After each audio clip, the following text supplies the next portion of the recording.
I, 16, live with my mom, stepdad, stepsister, 18, and stepbrother, 20. I lost my dad to cancer when I was 13 years old.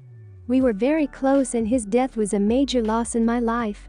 I wasn't able to keep much of his belongings because of my stepdad's insecurities and lack of sympathy and respect for me and my dad. It's sad to say that mom moved on relatively fast. My stepsister and I share a room together. My stepbrother has the bigger room because he's a man, and as a result, me and my stepsister are always in conflict. She wants me out during the day as she uses the room as her art studio. She recently accused me of stealing her tools and convinced her dad to get a lock, so now I'm being forcefully locked out and can't get until after a huge argument and getting mom involved. My stepsister had an argument with her brother and ruined his gaming console when he was out. He came into the room quietly in the evening, stood by the door and asked me to bring him my stepsister's acrylic paint set. I asked if he got permission, he said yes, so I gave it to him and went back to study. At dinner, my stepsister came downstairs yelling that her brother had access to her room and ruined her paint set. There was a lot of yelling and arguing. Stepdad asked how my stepbrother walked into the room when it was supposed to be locked. My stepbrother admitted I helped him out and brought the paint set to him.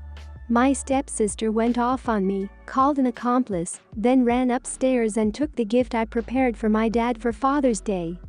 I picked up flowers I planted from our small garden that I take care of by myself, and prepared a nice wooden letter-shaped pot, used my dad's first initial, and filled it with the flowers I picked and decorated it with ribbons. It wasn't that good, but it was like a floral letter. I planned to visit his grave and put the gift there. She damaged it to pieces. It was completely ruined. I yelled at her and kept crying. Mom and stepdad gave her harsh punishment and thought it was fixable, but I was so done I called my uncle who came and berated my mom and stepdad. Stepdad offered to fix it and punish my stepdaughter harder, but I packed my things to go with my uncle. My mom begged me to stay, but I refused and didn't respond when she kept calling, saying she did nothing to deserve to be shunned by me and my uncle, who told the family about what happened. The family told mom not to come visit on Father's Day and are angry with her because I moved out over this. Am I the idiot? Not the idiot. Your mom failed you. She failed to take your feelings into account after your dad died, failed to stand up to her husband when he failed to respect you and your dad, failed to protect you from his daughter and her unreasonable demands. The only thing both of them did right was punishing your stepsister for destroying the Father's Day gift you made. That isn't enough to make up for all the other crap. If you stayed, I think your stepsister would have found some way to punish you for her getting in trouble for destroying the gift you made. Not the idiot. Your stepdad and step-siblings all sound awful. Your mom is worse. You have almost nothing of your dad's because her new husband doesn't want any reminders of him around. That alone should have been a deal-breaker for her, and should have kept her from marrying him in the first place. Allowing him to lock you out of your own bedroom is another thing she never should have allowed to happen. Your stepsister getting in trouble for breaking your gift is the only thing either your mom or stepdad did that was right. Not the idiot. Good for you for getting out of an abusive situation. It is your mother's duty to look out for you and protect you first and maintain family unity second. Your mother has clearly chosen her new husband and his family over you. Your mother needs to understand that your moving out is not because of a single event, but that this issue was simply the last straw. She has been ignoring the signs and now has to live with the consequences. No punishment of your stepsister will make up for the jealousy of your stepfather. I, 15, am a triplet. We also have a younger brother, 5. My sister Gwen and I were very close growing up, but we've distanced as we've grown older. She's very intelligent and has always been in the top classes, whereas I'm bang average, but we get on well enough. On the other hand, my brother Ben and I have never been close. He was born with a serious condition that means he will be in a wheelchair for life, and he often struggles to do a lot of things like get dressed or hold a pen. My mother often pushes Gwen and I to include him in things as she worries he is lonely, but that's easier said than done, And often my friends would just not invite me to things as they knew I'd have to bring him. It was my friend Sam's birthday this weekend, and he was having a little garden get-together with a few of our friends after school on Friday. I'm at my father's on the weekends, so I had asked Gwen to take my bag for me after school, so I didn't have to haul it around with me the entire time.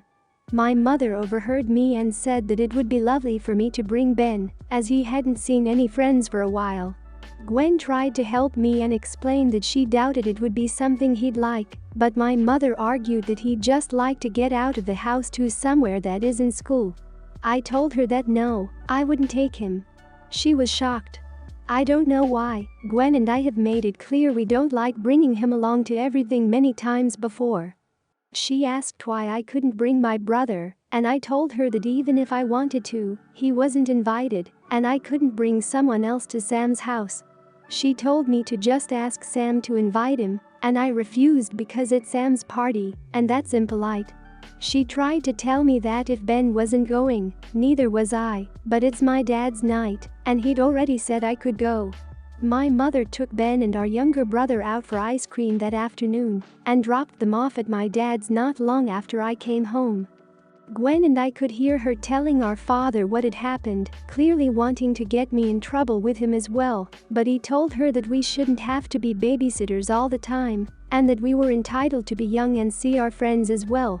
My mother accused my dad of enabling me, while he accused her of ignoring how much forcing Ben onto us was hurting Gwen and I. My mother also told my dad that he was raising Gwen and I to be a pair of idiots. So am I the idiot? Not the idiot. While I can understand your mom's desire for Ben to have friends, let's just hypothesize that he was completely able-bodied and still wasn't friends with Sam. Would your mom force you to take him? Additionally, it's extremely rude to bring someone to another person's house or check on the day if they can go. Finally, while Ben may not be friends with your friends, does he have friends? If not, maybe try to get him included in youth groups in the community, and maybe also people with his condition or teens in wheelchairs, because it's important to have friends to relate to. Not the idiot. Of course, I understand where your mom is coming from. She doesn't want him to be lonely, but maybe try bringing it up to her in a very calm way, that forcing your friends to be around him is not going to make him feel appreciated or make your friends like him anymore. She just wants to protect him, and you're coming from a place where you want to be a person independent of your brother, both of which are totally understandable, but the way that your mom is going about it is completely unhealthy for both you and your brother. Not the idiot. You are correct that it is rude to push somebody to invite along your brother to events where he's not wanted. You are also correct that it's rude to just bring him when he's not invited. He may want to go, but that doesn't make it right to take him. Your mother likely means well, but her empathy for your brother has blinded her to the breach of social contract. It is to force Ben on people. Your dad is also not the idiot. He gets it. You should have the right to have your own friends and outings without being a babysitter to your brother. I, 23, have been with my fiancé, 24, for about a year and a half. He is currently in the military and has decided to make a career out of it. He is very well liked and respected. He got orders to deploy sometime in the future about 3 months ago. Last month, I found out I was pregnant. Meaning I would be pregnant while he is gone and the due date is during his deployment. I kept asking him how this is supposed to work. Can he stay and be here for pregnancy and do one after baby is born? Can he come home for birth and stay home? And all he does is say that I'll be fine, and he will see what he can do about coming home for the birth, but it's not guaranteed. Here's the incident I'm writing about. I decided to join a local military spouse page and ask the same questions I had been asking him because I feel like he wasn't taking me seriously, and there was more that could be done to get him home for the birth. A lot of women told me that it was up to his command and have him notify his command of the pregnancy. I asked how I could make sure he was doing that, and I busted my butt off last week making calls to the people they suggested and asking questions. Thursday my fiancé came home highly upset and exploded, saying that my phone calls got him kicked off his deployment, that he's the laughingstock of his unit, and he needs to rethink our relationship. He says he can't be with a woman who would jeopardize everything he's worked so hard at, and even hinted at me having an abortion. He packed a bag and moved back into his room on the base, and hasn't talked to me all weekend. We were living together during quarantine. All of our mutual friends are calling me the idiot because this is possibly career-ending. I'm arguing that he's the idiot for not trying to be there for me or our baby, hinting at an abortion, and for not trying to reach the proper channels about how he can be more supportive while he's deployed. So am I the idiot here? You are the idiot. He was taken off of his deployment because you made annoying phone calls and upset his superiors. Your phone calls made them aware that you were going to be a problem while he was deployed, and they should not have to deal with that, and they don't want to deal with that. You likely held back his career for a few years with this move. You do not call military command, especially as a girlfriend or fiancé, for things like this. Even if you were the spouse, there are very few reasons where you step in and call command. You are the idiot. I was a military dependent, and you apparently have no idea what you've done. You overstepped your bounds, humiliated your husband by going over his head on this issue, and you have potentially ruined his career. As a military spouse, you should have already accepted the fact that your husband is going to be gone a lot for long periods of time, and you need to get used to it. You will have to accept that your husband will be gone for long periods out of the child's life. Accept that and apologize, or it will not work out. You are the idiot. You clearly have no idea how the military works. What you did was so offensive and inappropriate. If you have issues with your fiancé trending the birth, you need to continue to talk to your boyfriend. You don't contact his boss. You emasculated him, you took his choice and control away, you undermined him. No way would I marry you after that. You don't really seem like the military wife type. You'd have to get used to him being gone for major life events and sacrificing to support his career. I, 19, have a little over 3 feet of hair. It's naturally on the thin side, but I've been taking good care of it, so there's no breakage or heat damage. People ask about it occasionally, but usually they're just curious how and why I've grown it so long.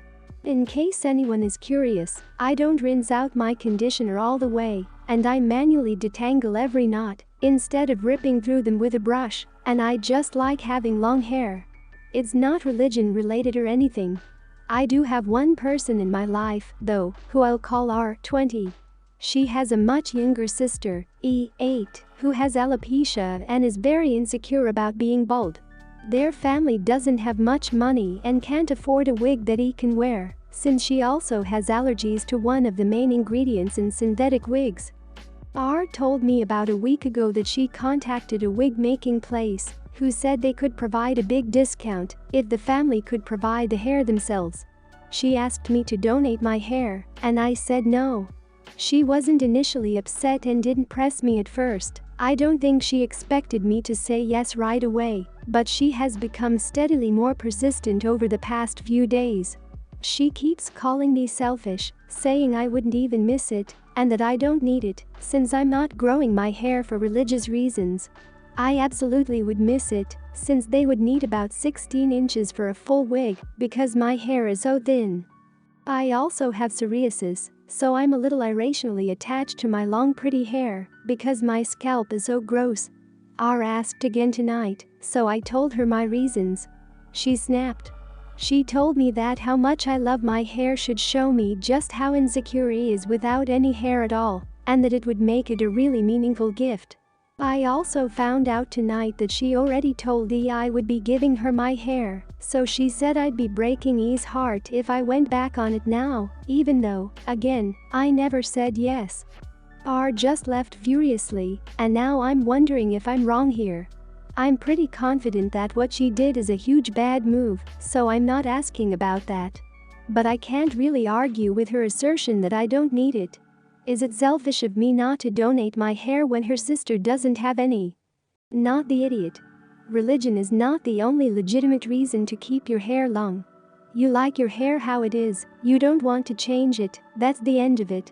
No is a complete sentence. If your friend's sister can only tolerate a natural wig, I'm sure they can put out a post looking for a donor and find a handful of people who would love to chop some hair off for someone else. Like R would likely have had a choice of hair if she had used the energy turned toward pestering you into finding someone else. Not the idiot. As someone who had very long hair and is now bald, I think I am in the unique position where I can understand both of your feelings very well. Losing hair can be awful, and I have considered getting a wig many times over, but I would never in my wildest dreams ask someone to chop off all their hair for me, because I understand how much hair can mean. My hair was at my hips and was very thick. It took a long time to grow, and I was really proud of how well I'd cared for it. I have very long hair. Mine is thick and wavy, and naturally red. I've been asked numerous times to donate it to whatever cause. It's part of my identity. Don't get me wrong, I've seriously considered it before, especially when I'd had a drastic cut to shoulder length, as it grows really fast, but as I said, it's a major part of my identity. Your friend had no business promising something that wasn't hers to give. She should grow her own. Also, the entitlement of offering someone else's body part is gross. Not the idiot, and I'd review your friendship,